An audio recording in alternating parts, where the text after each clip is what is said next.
तो फिल्म शुरू होती है और हम देखते हैं कि एक माँ एक बच्चे को कहानी सुना रही थी। नाम फीफी है। उसकी माँ उसे बता रही थी कि विज्ञान ने बहुत सफलता प्राप्त कर ली है और विज्ञान हमें सब कुछ बता सकता है कि चंद्रमा और पृथ्वी के बीच की दूरी कितनी है।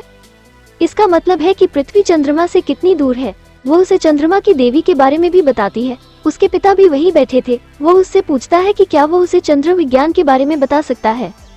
वो कहती है नहीं पापा, मैं माँ से कहानी सुनना चाहती हूँ। वो अपनी माँ को बताना शुरू करती है, मेरी माँ मुझे चांद की देवी के बारे में एक कहानी सुना है। तब उसकी माँ उसे कहानी सुनाती है। वो उसे बताती है कि जब देवी एक सामान्य लड़की थी, उसे एक लड़के से प्यार हो गया, लेकिन फिर उसने एक जादुई औषधि पी ली। इसका मतलब उसने कुछ ऐसा पी लिया जिससे वो अमर हो गई। वो हमेशा के लिए चांद पर चली गई और अब वो वहीं रहती है। वहाँ वो उस व्यक्ति की प्रतीक्षा करती है जिससे वो प्यार करती थी। उस देवी का साथ दो। उसके साथ चंद्रमा पर एक खरगोश रहता है। क्योंकि वो जिससे प्यार करती थी वो धरती पर मर गया। जब वो रोती है तो उसके आंसू स्टारडस्ट में बदल जाते हैं। तब वे चांद को देख रहे थे। फीफी अपने पिता से पूछती है कि आपको लगता है कि क्या यह असली है। वो माता बता रही है कि ये देवी कथा वास्तविक है या नहीं। उसके पिता कहते हैं कि बेटी, अगर तुम्हारी माँ कह रही है तो ये सच होगा। उसकी माँ उसे चांद को देखने के लिए कहती है और उससे पूछती है कि क्या तुम खरगोश को देख रहे हो। फिर वे हंसने लगते हैं। फिर हम देखते हैं कि फीफी खरगोश के गुब्बारे को छड़ी पर रखकर खेल रहा थी। वो अपने माता पिता के पास जाती है। उसकी माँ उससे कहती है कि क्या तुम आज चांद केक बनाने में मेरी मदद करोगे। फीफी का परिवार मून केक बनाने में माहिर है। अब फीफी भी अपने माता पिता से केक बनाना सीखती है। फिर हम देखते हैं कि फीफी मून केक बनाते समय बड़े हो गए हैं। इसका मतलब है कि खेलते खेलते समय निकल गया। अब वो अपनी माँ के साथ मून केक बेचती है, लेकिन अचानक उसकी माँ बीमार हो जाती है। मरने से पहले वो अपनी बेटी को एक खरगोश भेंट करती है। फिर 4 साल बीत गए। फीफी अपनी माँ की तस्वीर के साथ मून केक शेयर कर रही थी। अब आया चंद्र पर्व। फीफी अपने पिता के साथ बहुत सारे मून केक बेचती है। वो उन्हें डिलीवर भी करती है। सभी उससे मून केक खरीद रहे थे। ऐसा लग रहा था जैसे उसके मून केक प्रसिद्ध है। फीफी घर लौटता है। वो अपने पिता की दोस्त को उसके साथ देखती है और उदास हो जाती है। उसके पिता की दोस्त का बेटा था और फीफी उसे पसंद नहीं करती। जब फीफी चांद उत्सव के लिए अपने पिता के लिए रोशनी डाल रहा थी, उसके पिता उससे कहते हैं कि उसे आंटी से बात करनी चाहिए, वो एक अच्छी महिला है। मतलब उसके पिता की दोस्त। फीफी कहते हैं कि पापा, हमें किसी की जरूरत नहीं है, हम एक दूसरे के लिए काफी हैं। फीफी नहीं चाहती कि उसके पिता किसी और लड़की से शादी करे क्योंकि उसे अपनी माँ की याद आती है। उसके पिता उससे बात करना चाहते हैं। इसी बीच वो महिला आ जाती है। इसका मतलब उसके पिता की दोस्त है। वो फीफी के लिए केकड़े लाई हैं क्योंकि ये उनके फेवरेट थे। फिर सब खाने की टेबल पर बैठ गए। फीफी अपने खरगोश को कुर्सी से उठाती है क्योंकि उसकी माँ ने कहा था कि मेज पर कोई खरगोश नहीं है। वो खरगोश किसी मेज या कुर्सी पर नहीं बैठेगा। बेचारा खरगोश। वे खाने की मेज पर बातें करने लगते हैं। जब फीफी देखती है कि उसके पिता उस महिला के साथ फ्रैंक हो रहे हैं, फीफी को ये पसंद नहीं है। वो महिला भी फीफी से बात करने लगती है।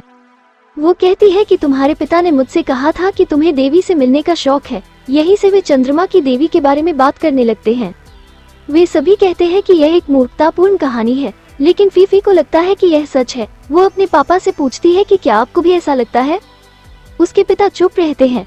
फीफी पुराने समय को याद करते हैं जब उसके पिता ने कहा कि उसकी माँ सच्ची कहानी कह रही है, पर अब वो चुप था। फीफी उदास हो जाता है। वो डाइनिंग टेबल से निकलने वाली थी और अंदर आ गई। इसी बीच उस महिला का बेटा उसे बताता है कि मेरी माँ और तुम्हारे पापा की जल्द ही शादी होने वाली है। फीफी अपने कमरे में आते हुए रोने लगती है। वो कहती है कि काश सब कुछ पहले जैसा हो जाए। वो सोचती है कि उसके पिता बदल गए हैं। वो देवी में विश्वास नहीं कर रहा है। वो कहती है कि शायद मेरे पिता फिर से उस देवी में विश्वास करेंगे। शायद वो दूसरी शादी नहीं करेगा। वो अपने कमरे से चांद को देखती है और अपने खरगोश के पास लौट आती है। फिर चांद को देखते देखते अपनी माँ को याद करने लगती है क्योंकि उसे लग रहा था कि उसके पिता उसकी माँ को भूल गए हैं। वो सोचती है कि मैं पापा को कैसे साबित कर सकती हूँ कि देवी अभी भी चांद पर है और अभी भी उस व्यक्ति की प्रतीक्षा कर रही है जिससे वो प्यार करती थी।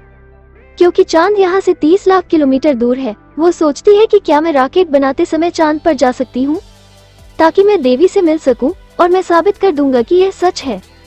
फिर वो कई दिनों तक शोध करती है और एक रॉकेट बनाने की योजना बना रहा है।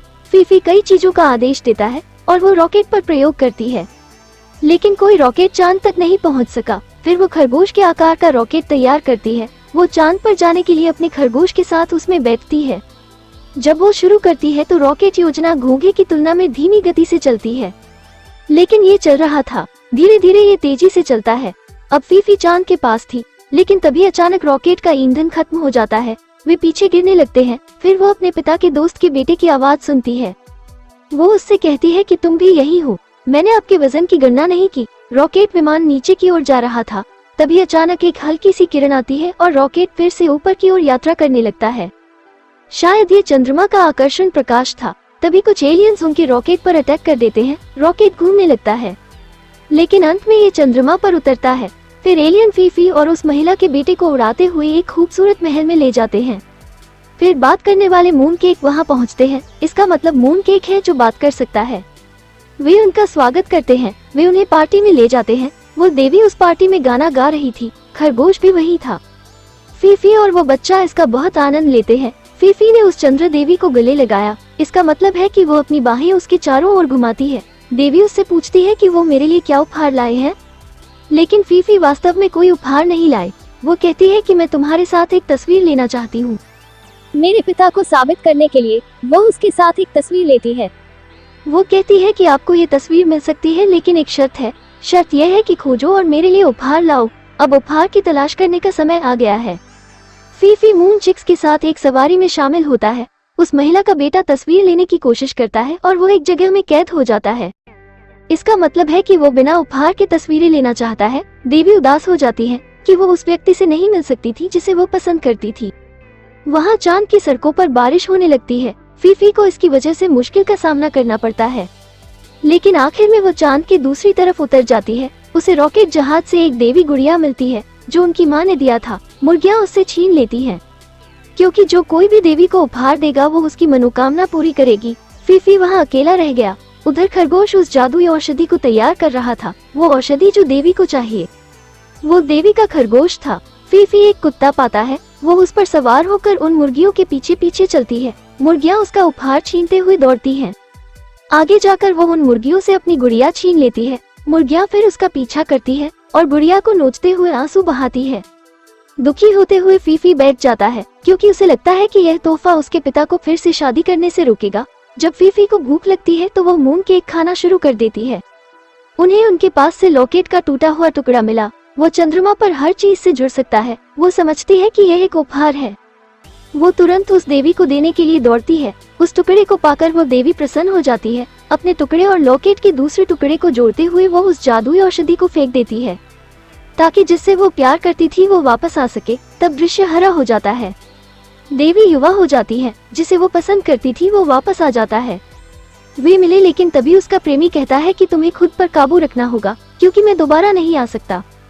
आपको आगे बढ़ना होगा। ये कहकर वो वहाँ से चला जाता है। देवी उदास हो जाती है और उस तरफ अंधेरा दिखाई देता है। अंतरिक्ष में उसके फीफी कदम उठाने के लिए उसके दोस्त उसे बाहर से देख रहे थे। उन्हें लगता है कि फीफी वहीं फंस गया है।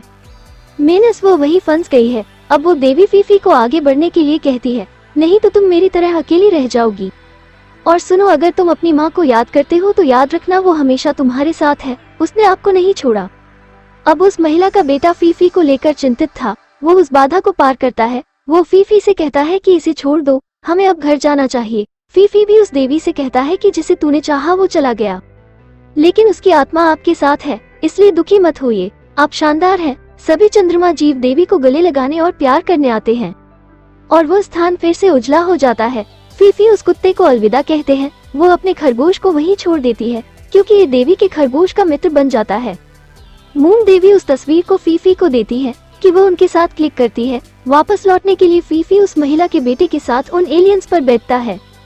तस्वीर जलती है और फीफी इसे उड़ा देता है, क्योंकि वो सीखती है कि हमें चीजों को स्वीकार करना चाहिए और बड़ा होना चाहिए।